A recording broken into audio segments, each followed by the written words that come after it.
अगर शिक्षा व्यवस्था के खिलाफ कोई आवाज़ उठाता है तो उसको पूरी तरह से पीटा जाता है, उसकी आवाज़ को दबाया जाता है। वहीं कांवड़ यात्रा में पुलिस प्रशासन ने, पुलिस के लोगों ने कांवड़ियों की जो है सेवा की, उनके पैर दबाए, ये सारी चीज़ें नाटक किया गया। लेकिन अपने हक और शिक्षा के लिए अगर कोई आवाज़ उठाता है तो उसको पूरी तरह से पीटा जाता है, उसके विरोध प्रदर्शन को दबाया जाता है। नमस्कार दोस्तों, एसएससी के सिस्टम को लेकर छात्र और शिक्षक पिछले 3-4 दिनों से दिल्ली में धरने प्रदर्शन दे रहे हैं। आखिर एसएससी के सिस्टम को लेकर छात्र और शिक्षक ऐसे सवाल क्यों उठा रहे हैं? एसएससी ने ऐसी कौन सी गड़बड़ी की है जिस वजह से छात्रों और शिक्षकों में आक्रोश फैल गया है? आखिर छात्र और शिक्षक एसएससी सिस्टम से ऐसी कौन सी मांगे कर रहे हैं जो कि एसएससी पूरा नहीं करना चाहती? आखिर उसे पूरा करने में क्या दिक्कत है? आइए आज के इस वीडियो में हम समझते हैं कि आखिर एसएससी सिस्टम को लेकर छात्र और शिक्षक प्रोटेस्ट क्यों कर रहे हैं, समझने की कोशिश करते हैं। कर्मचारी चयन आयोग यानी कि एसएससी सिलेक्शन पोस्ट फेज 13 परीक्षा में कथित कुप्रबंध को लेकर दिल्ली समेत देश भर के कई शहरों में लगातार दूसरे तीसरे दिन भी भारी विरोध प्रदर्शन जारी रहा। शुक्रवार को कई छात्र और शिक्षक इस प्रक्रिया में सुधार और जवाबदेही की मांग को लेकर कार्मिक एवं प्रशिक्षण विभाग यानी कि डीओपीटी के बाहर एकत्रित हुए थे। एक दिन पहले छात्र जंतर मंतर पर नारेबाजी करते हुए और एसएससी की कार्य प्रणाली में आमूल-चूल परिवर्तन की मांग को लेकर एकत्रित हुए थे। मौके पर मौजूद पुलिस ने छात्रों को विरोध प्रदर्शन बंद करने के लिए मनाने की कोशिश की, लेकिन जल्द ही हिंसा और भड़क गई। आखिर इस एसएससी के खिलाफ विरोध प्रदर्शन को लेकर छात्रों की क्या मांगे हैं वो समझते हैं।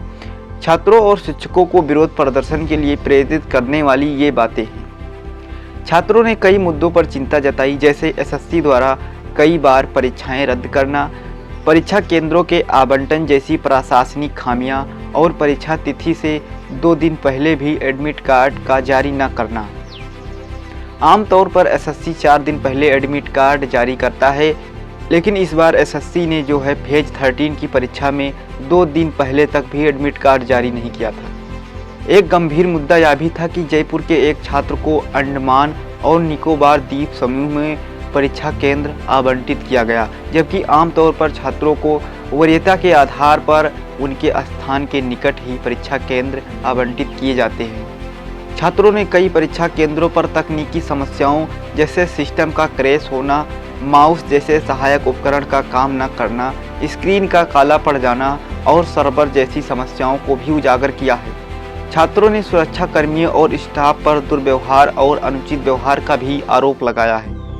आज के एग्जाम में यहाँ पर हमारे एक साथी को बहुत ज़्यादा मारा गया। ये देखिए आप, हमारे को ना एग्जाम मिला ना हमारे को कुछ मिला। ये हम सब साथी यहाँ पर आए हुए हैं, पूरा हमारा पूरा एसएससी का हमारा एग्जाम फेलियर। देखिए आप, ये पूरा हमारा कैमरा ऊपर आ रहे पुलिस।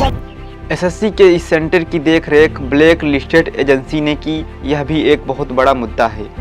इस वर्ष एसएससी चयन चरण 13 यानी फेज 13 की परीक्षा इक्विटी द्वारा आयोजित की गई थी, जिस एजेंसी के बारे में कहा जाता है कि उसे शिक्षा विभाग द्वारा ब्लैक लिस्टेड कर दिया गया है।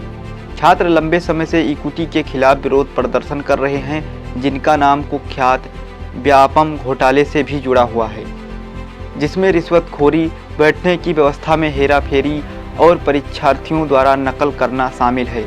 इतनी महत्वपूर्ण परीक्षा को एक दागी एजेंसी को सौंपने से और भी आक्रोश भड़क गया।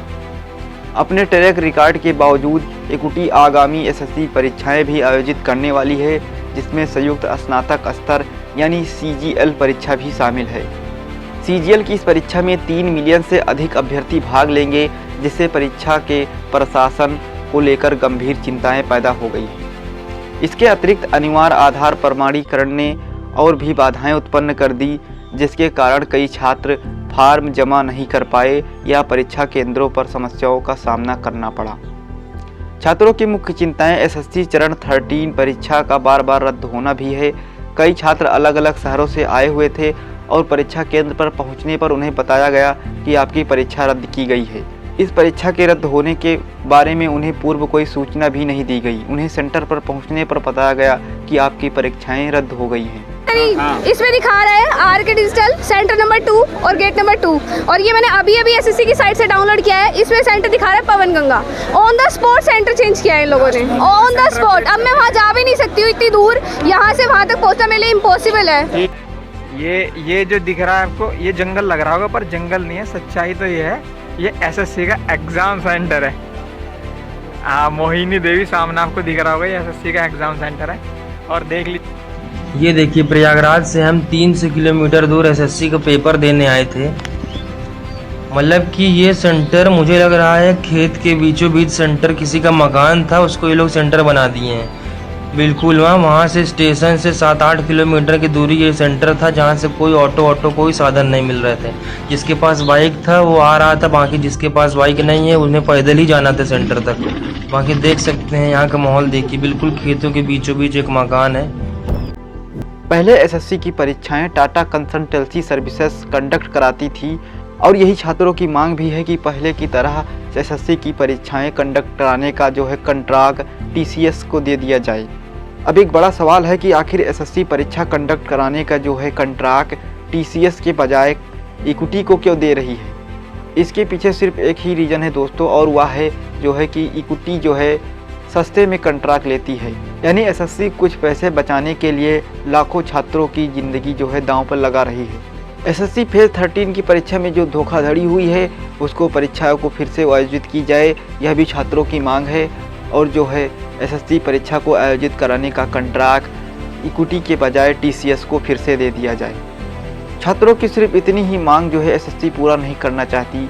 इसके लिए जो है स्टूडेंट और शिक्षकों को बुरी तरह से पीटा जा रहा है, उन्हें अपनी आवाज़ उठाने से मना किया जा रहा है। अगर शिक्षा व्यवस्था के खिलाफ कोई आवाज़ उठाता है तो उसको पूरी तरह से पीटा जाता है, उसकी आवाज़ को दबाया जाता है।